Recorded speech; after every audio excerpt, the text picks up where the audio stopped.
Please do subscribe, hit the bell icon, get the notification. जय हिंद। आप सभी को सत सत नमन। आज कहानी है एक दुनिया के सबसे प्रतिस्पर्धी जीव की। क्या दुनिया के सबसे प्रतिस्पर्धी जीव? वो इतना प्रतिस्पर्धी है कि अगर एक अरब में उसे खड़ा कर दिया जाए पीछे करके वो आगे आ जाता है। कौन है देखते हैं हम लोग। क्या हम लोगों को क्या पढ़ना है? पुरुष जनन अंग। क्या पुरुष जनन अंग? उसी में आपको प्रतिस्पर्धी मिलेगा। तो पुरुष जनन अंग को पहले हम लोग चित्र के सहारे समझते हैं। देखिए, कुछ इस प्रकार का आपको संरचना देखने को मिलेगा। अब इसमें देखिए, ये प्राथमिक संरचना, मैं आपको बताने की कोशिश कर रहा हूं। ये कुछ इस प्रकार का जो नर जनन अंग है वो बाहर से कुछ इस प्रकार का आपको दिखता है। क्या? बाहर से कुछ इस प्रकार का दिखता है। अब ये जो पार्ट है, इस पार्ट को बोलते हैं पेनिस। क्या बोलते हैं? पेनिस। क्या बोलते हैं? पेनिस। और ये जो लाल आपको लाइन दिख रही है जिससे मूत्र को बाहर निकाला जाता है, तो उसको बोलते हैं यूरेथ्रा। क्या? यूरेथ्रा। ठीक है, ये हो गया। और ये जो दो पार्ट दिख रहे हैं, अंडा। क्या? ये दोनों पार्ट क्या है? अंडा। क्योंकि दो अंडे पाए जाते हैं हर मेल में, इनको अंडे ही बोलते हैं देहाती भाषा में।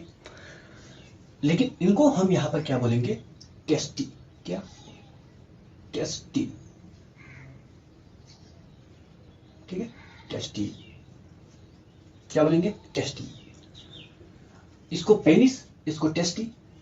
पेनिस को सेशन भी बोलते हैं। क्या? सेशन भी बोलते हैं हिंदी में। टेस्टी को वृषण बोलते हैं। क्या? हिंदी में क्या बोलते हैं? वृषण। ठीक है। अब और इसमें क्या संरचना है आप देखिए। अब ये जो आ रहा है, ये आपकी क्या यूरेथ्रा जो आ रहा है, इसे क्या पेशाब बाहर निकलता है, मूत्र बाहर निकलता है। अब मूत्र बाहर निकलता है तो मूत्र कहाँ पर स्टोर होता है? कहीं पर स्टोर भी होता होगा। तो हम ऐसा यहाँ पर क्या बना देते हैं? एक स्टोर करने का जगह बना देते हैं। क्या? यहाँ पर स्टोर हो रहा है। ठीक है, इसको क्या बोलते हैं? ब्लैडर। क्या बोलेंगे इसको? ब्लैडर। हिंदी में क्या बोलेंगे? मूत्राशय, या जहां पर मूत्र जमा होता है। ठीक है। अब इस लाइन को हम क्या कर सकते हैं? इस लाइन मिला सकते हैं और इस लाइन से क्या आता है? मूत्र आता है। इसको क्या बोला? ब्लैडर बोला। ठीक है। अब मूत्र ऊपर से आएगा। क्या? ऊपर से मतलब आपके शरीर से आएगा। तो शरीर से आएगा तो एक यहां पर हम कह सकते हैं एक और हम बना देते हैं नलिका। क्या? एक नलिका और बन सकती है जिससे क्या आ रहा है? मूत्र आता है। ठीक है। और इसमें स्टोर होता है, स्टोर होके बाहर निकलता है। क्या? स्टोर होके बाहर निकलता है। इसको बोलते हैं यूरेटर। क्या? ये जो है यूरेटर, मतलब आप कह सकते हैं मूत्र वाहिनी। क्या? यूरेटर, मूत्र वाहिनी इसको बोल सकते हैं, यानी मूत्र को लाने वाली क्या नली। ठीक है, ये आपने देखा। अब इसमें इस पार्ट को देखिए। क्या? टेस्टी। टेस्टी कह सकते हैं सबसे महत्वपूर्ण पार्ट है। अब ये टेस्टी क्या? ये बाहर लटका हुआ है। क्या? बाहर है, यानी बाहरी जनन अंग है। तो अब प्रश्न ये उठता है सामान्यतः कि बाहर क्यों लटका हुआ है? क्या? बाहर क्यों लटका हुआ है? अंदर रहता समस्या नहीं होती।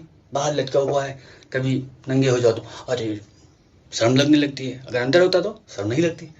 लेकिन बाहर है, शर्म लगने की कोई बात नहीं है। बाहर है तो रहेगा ही। इसको बाहर इसलिए रखा गया क्योंकि इसमें जो प्रतिस्पर्धी का निर्माण होता है, जो मैंने बात की थी प्रतिस्पर्धी, इसी में किसका निर्माण होता है? इसी में होता है स्पर्म का निर्माण। किसका निर्माण होता है? स्पर्म का। और इसी स्पर्म को मैंने बोला था दुनिया का सबसे बड़ा प्रतिस्पर्धी, इसमें निर्माण होता है। अब बाहर इसलिए इसको बाहर इसलिए लटकाया गया, मतलब प्रकृति ने इस प्रकार इसलिए लटकाया क्योंकि शरीर के अंदर रहेगा, तो शरीर के अंदर रहेगा जब, तो शरीर का टेम्परेचर कितना होता है? मान लेते हैं कि 37 डिग्री सेंटीग्रेड होता है, लेकिन इसमें जो स्पर्म बनता है वो कम से कम 32 पर बनता है। क्या आप यहां पर लिखिए, क्या 34 पर रखिए, यानी 3 डिग्री सेंटीग्रेड टेम्परेचर क्या कम रहना चाहिए, तब स्पर्म का निर्माण होगा। तो इसीलिए इसको बाहर कर दिया गया और इसको बाहर क्या स्किन से ढक दिया गया कि इसका क्या हो, टेम्परेचर कम रहे। ठीक है। अब ये जो टेस्टी है इसको क्या बोला गया? वृषण बोला गया। और हमने इसको क्या बताया? ये क्या है? यहां पर स्पर्म का निर्माण होता है। क्या? यहां पर स्पर्म का निर्माण होता है। अब इस एक गोले को, ये गोला अंडे को, इस अंडे को हम क्या करें? बाहर निकालें। क्या? बाहर निकालें। देखिए इसको हमने बाहर निकाला, ठीक है, एक को हमने निकाला, ठीक। अब इसमें आप देखेंगे ना कुछ इस प्रकार की संरचना ऐसे ऐसे मिलेगी। अब बाहर निकाल कर आप ऊपर से तो देख नहीं पाएंगे। अब आप अंडा निकालिए और उस अंडे को काट दीजिए बीच से, फिर अंदर का भाग देखेंगे तो इसको हमने इस अंडे को निकाला और इसको क्या कर दिया? बीच से काट दिया। तो काट दिया तो इसके अंदर ये संरचना कुछ आपको ट्यूब जैसी संरचना दिखी। क्या? ट्यूब जैसी संरचना दिखी। तो इसको ट्यूब जैसी जो संरचना है इसको बोलते हैं सेमनीफेरस ट्यूब। क्या बोलते हैं? Seminiferous tube. क्या? Seminiferous tube. अब ये जो सेमनीफेरस ट्यूब है, क्या जो सेमनीफेरस ट्यूब है, इसी में निर्माण होता है किसका? इस प्रतिस्पर्धी का। क्या? इस प्रतिस्पर्धी का इसी में क्या होता है? निर्माण होता है। ये पॉइंट आपको जानना है। अब यहां से ये क्या करेगा? यहां निर्माण हुआ, तो यहां निर्माण हुआ यानी कि बहुत अभी छोटा बच्चा है, बहुत छोटा बच्चा है। अब यहां से ये घूमेगा, यहां पर आइए। अब इस जगह पर आएंगे, यहां पर, तो यहां पर आपको कुछ क्या मिलेगा? एक ऐसी संरचना मिलेगी जो थोड़ा और उलझी होगी। क्या? और उलझी होगी, ऐसे कह सकते हैं। और उलझी होगी को क्या बोलेंगे? इसको बोलेंगे रेट टेस्टी बोलते हैं। क्या? Rate tasty. क्या? रेट टेस्टी बोलेंगे, ठीक है, ये संरचना को। अब देखिए, अब ये अंदर का भाग हो गया। अब हम थोड़ा क्या निकलते हैं? बाहर निकलते हैं। क्या? बाहर निकलेंगे, यहां पर आए। जो मेल हैं वो अपना चेक भी कर सकते हैं। यहां पर आपको कुछ कॉइल मिलेगा। क्या? कुछ कॉइल मिलेगा। क्या? बहुत आप कह सकते हैं क्या? कॉइल मिलेगा। कॉइल को कैसे बनाया जाए? ऐसे बना दिया जाए।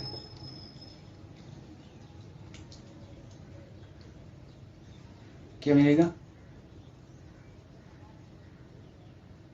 कॉइल नुमा संरचना मिलेगी यहां पर, ठीक है। इस कॉइल नुमा संरचना को क्या बोलते हैं जानते हैं? इस कॉइल नुमा संरचना को बोलते हैं, आप इसको लिख सकते हैं, वास इफरेंस, ठीक है। अब कॉइल नुमा संरचना के और आगे बढ़ेंगे तो आपको और क्या? ट्यूब जैसी आपको ऐसी संरचना मिलेगी। क्या? ट्यूब जैसी ऐसी संरचना मिलेगी, ठीक है। अब ये जो ट्यूब जैसी संरचना आपको मिली, और ये ट्यूब जैसी संरचना आप अगर मेल हैं तो चेक कर सकते हैं। ये थोड़ा सा नीचे आपको क्या जो आपका अंडा है, अंडा के थोड़ा सा आपको नीचे मिलेगा, ठीक है। इसको, ये जो संरचना है इसको बोलते हैं एपिडिडमस, ठीक है, ऐसे लिख सकते हैं, एपिडिडमस हो गया। अभी जो एपिडिडमस है इसको बोलते हैं क्या? हिंदी में क्या बोलते हैं इसको? अधिवृषण। क्या? हिंदी में इसको अधिवृषण बोलते हैं। और इसको आप जैसा वास फेरेंस है, वास फेरेंस ही, रेड टेस्टी है, रेड टेस्टी ही, सेमनीफेरस ट्यूब है, सेमनीफेरस ट्यूब ही आप बोलिए, ठीक है। तो एपिडिडमस हो गया।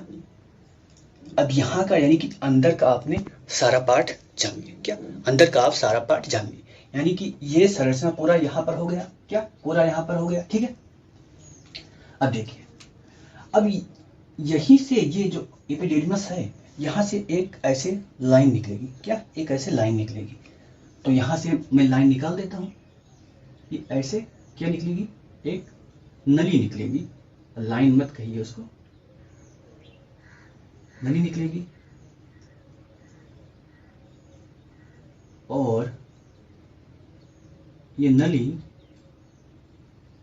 आकर यहाँ पर जुड़ेगी, क्या ये नली आके यहाँ पर जुड़ेगी। इसको भी हम ऐसे कर सकते हैं, एक नली आई यहाँ पर,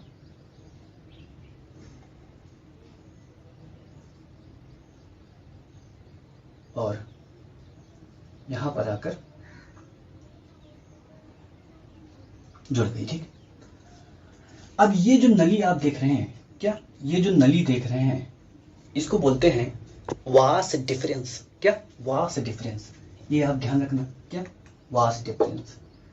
अभी हम लोगों ने यहाँ पर क्या देखा, इसके अंदर हमने देखा क्या, वास डिफरेंस देखा। और लेकिन इस नली को क्या बोलेंगे, वास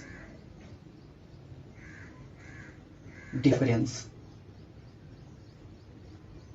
ठीक है।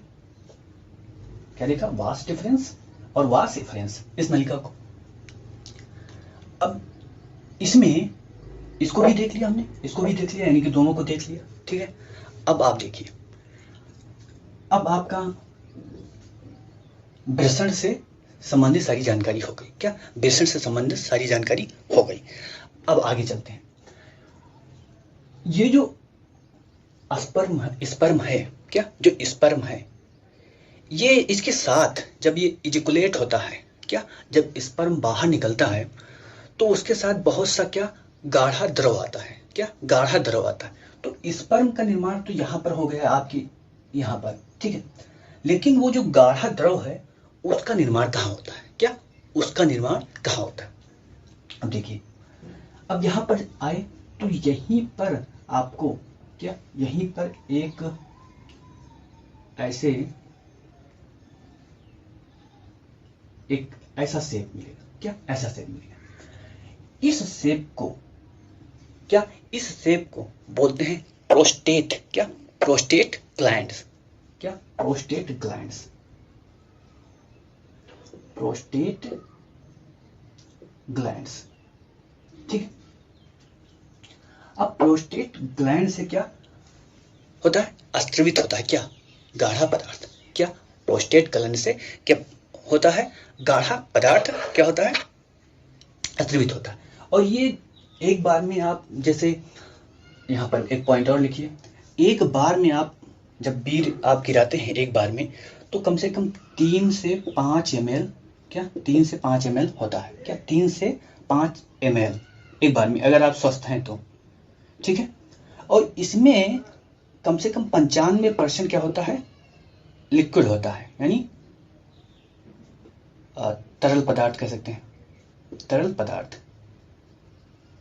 और केवल 5% होता है क्या आपका स्पर्म, क्या आपका स्पर्म होता है 5%, ठीक है।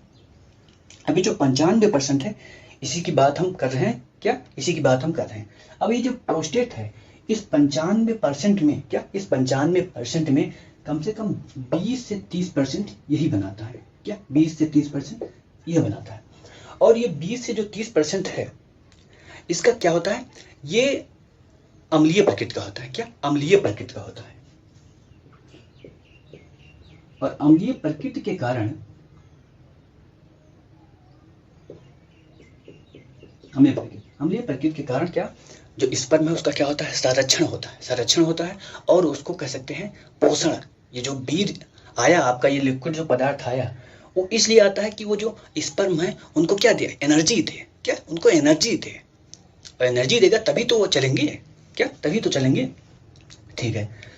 अब ये जो प्रोस्टेट ग्लैंड है, इसके थोड़ा सा आपको ऊपर यहाँ पर, यहीं पर, क्या यहीं पर उसको सेमिनल वेसिकल, सेमिनल वेसिकल, ठीक है। और ये भी क्या करता है, ये भी ये जो 95% द्रव पदार्थ है इसका निर्माण करता है। तो ये लगभग, ये तो 20 से 30%, ये 50 से क्या 50 से आप कह सकते हैं 70% ये जो लिक्विड है ये यही बेसल क्या सेमिनल बेसल, ठीक है, ये जो तरल पदार्थ है उसका क्या करता है, सिक्रेशन करता है, यानी उसको निकालता है, ठीक है।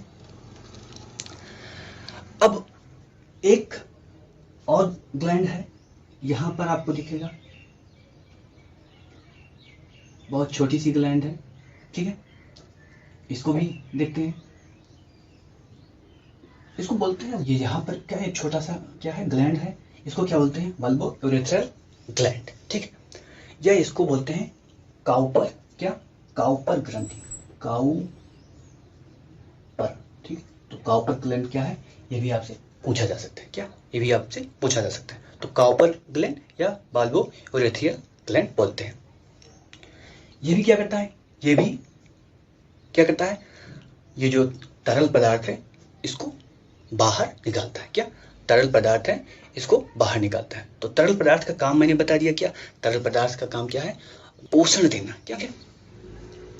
तो अब लगभग सारी जानकारी क्या जनन अंग के बारे में हो गया, क्या, सारी जानकारी जनन अंग के बारे में, पुरुष जनन अंग के बारे में हो गया, ठीक है। अब देखिए, अब ये जो स्पर्म आपने देखा, इसका उत्पादन कब होता है, क्या, स्पर्म का उत्पादन कब होता है, जब कोई भी पुरुष, क्या, आप कह सकते हैं 12 से 15 साल के एज में पहुंचता है, यानी कि यौन अवस्था उसका क्या होता है, प्रारंभ होता है, क्या, प्रारंभ होता है। तो एक पिट्यूटरी ग्लैंड है, क्या, पिट्यूटरी ग्लैंड है, ठीक है, क्या नाम है उसका, पिट्यूटरी ग्रंथि कह सकते हैं।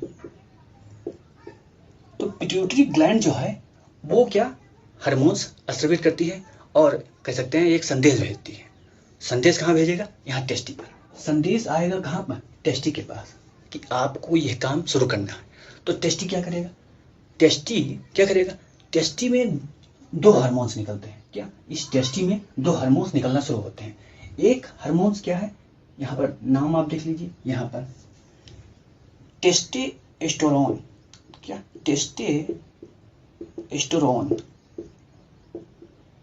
ठीक है, टेस्टोस्टेरोन हार्मोन्स निकलता है और क्या, स्पर्म का उत्पादन शुरू हो जाता है और क्या, टेस्टोस्टेरोन निकला। अब टेस्टोस्टेरोन क्या करता है, टेस्टोस्टेरोन जो पुरुष का शरीर है, यानी उसमें मोच आना, दाढ़ी आना, ठीक है, और स्पर्म का उत्पादन होना, ये सब क्या, टेस्टोस्टेरोन शुरू कर देता है, क्या, शुरू कर देता है।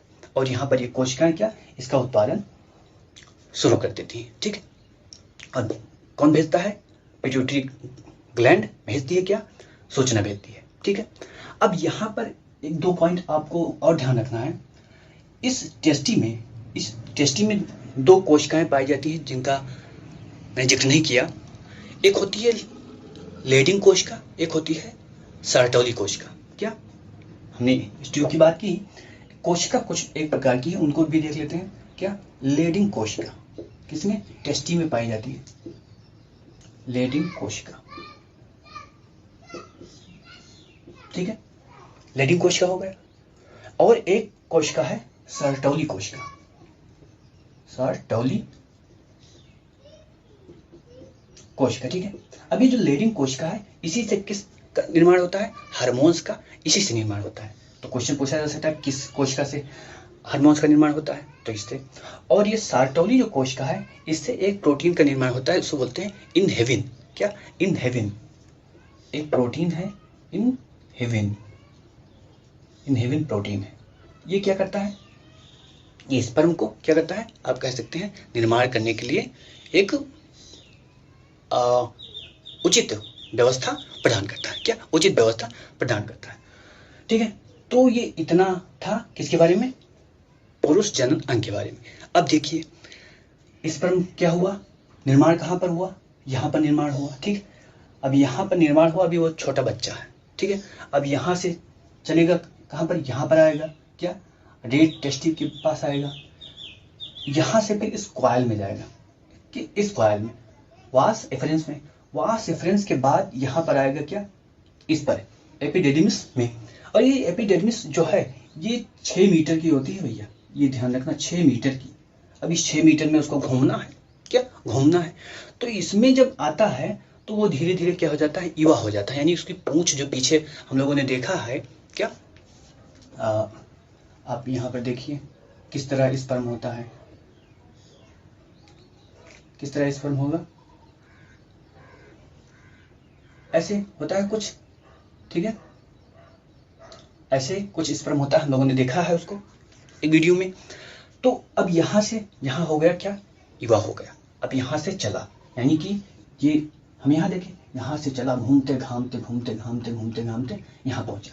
अब यहाँ पहुंचा तो ये अकेले है ना, अब अकेले है तो यहाँ पर ये सब क्या मिल जाएंगे, ये जो ग्लैंड्स हैं, ये ग्लैंड्स स्रावित कर रही हैं क्या, तरल पदार्थ। अब तरल पदार्थ और स्पर्म दोनों एक हो जाएंगे, दोनों एक में मिल जाएंगे। और जब ये पेनिस क्या होता है, इरेक्ट होता है, यानी कि जब आप सेक्स करते हैं और इरेक्ट होता है, बहुत सीधा होता है, तो फिर वहां से ये यूरेथ्रा में पहुंचता है, क्या यूरेथ्रा में पहुंचता है, और यहाँ से ट्रांसफर होता है कहाँ पर, महिला के सेक्स ऑर्गन में, और फिर वहां पर शुरू होता है क्या, निर्माण। क्या शुरू होता है, बच्चों का निर्माण। पॉइंट आपको यहाँ पर ध्यान रखना है। अब ये जो स्पर्म है ना, ये जो स्पर्म है यहाँ पर आया, और यहाँ पर ये लिक्विड, जो लिक्विड है, जो लिक्विड है उसको बोलते हैं सीमन। क्या लिक्विड जो पदार्थ है उस सबको क्या करेंगे, सीमन बोलेंगे। स्पर्म भी उसमें रहेगा क्या, यहाँ पर आप क्या कर लीजिए, लिक्विड जो है क्या, तरल पदार्थ, तरल पदार्थ और स्पर्म, ठीक है, क्या स्पर्म, ये दोनों मिलकर क्या बनाते हैं, सीमन बनाते हैं। क्या ये दोनों मिलकर सीमन बनाएंगे, ठीक है। तो सीमन को भी आपको ध्यान रखना है, तब उसको हम वीर्य कहते हैं। वीर्य में क्या हमने देखा 95% क्या है, तरल पदार्थ है, और तरल पदार्थ किसी काम का है नहीं भैया। काम का क्या है, ये जो 5% है, क्या जो 5% है वही काम है। और इस 5% में कितने स्पर्म होते हैं आपको पता है। एक अगर हेल्दी पर्सन हो, यानी बहुत स्वस्थ पर्सन हो, तो वो यानी 40 करोड़ से 1 अरब। अब देखिए इन्हीं 1 अरब संख्या है, और एक को क्या करना है, एक को फ्यूजन करना है किससे, महिला के अंडा से, और वो ये फ्यूजन करता है, फिर जीव का निर्माण होता है।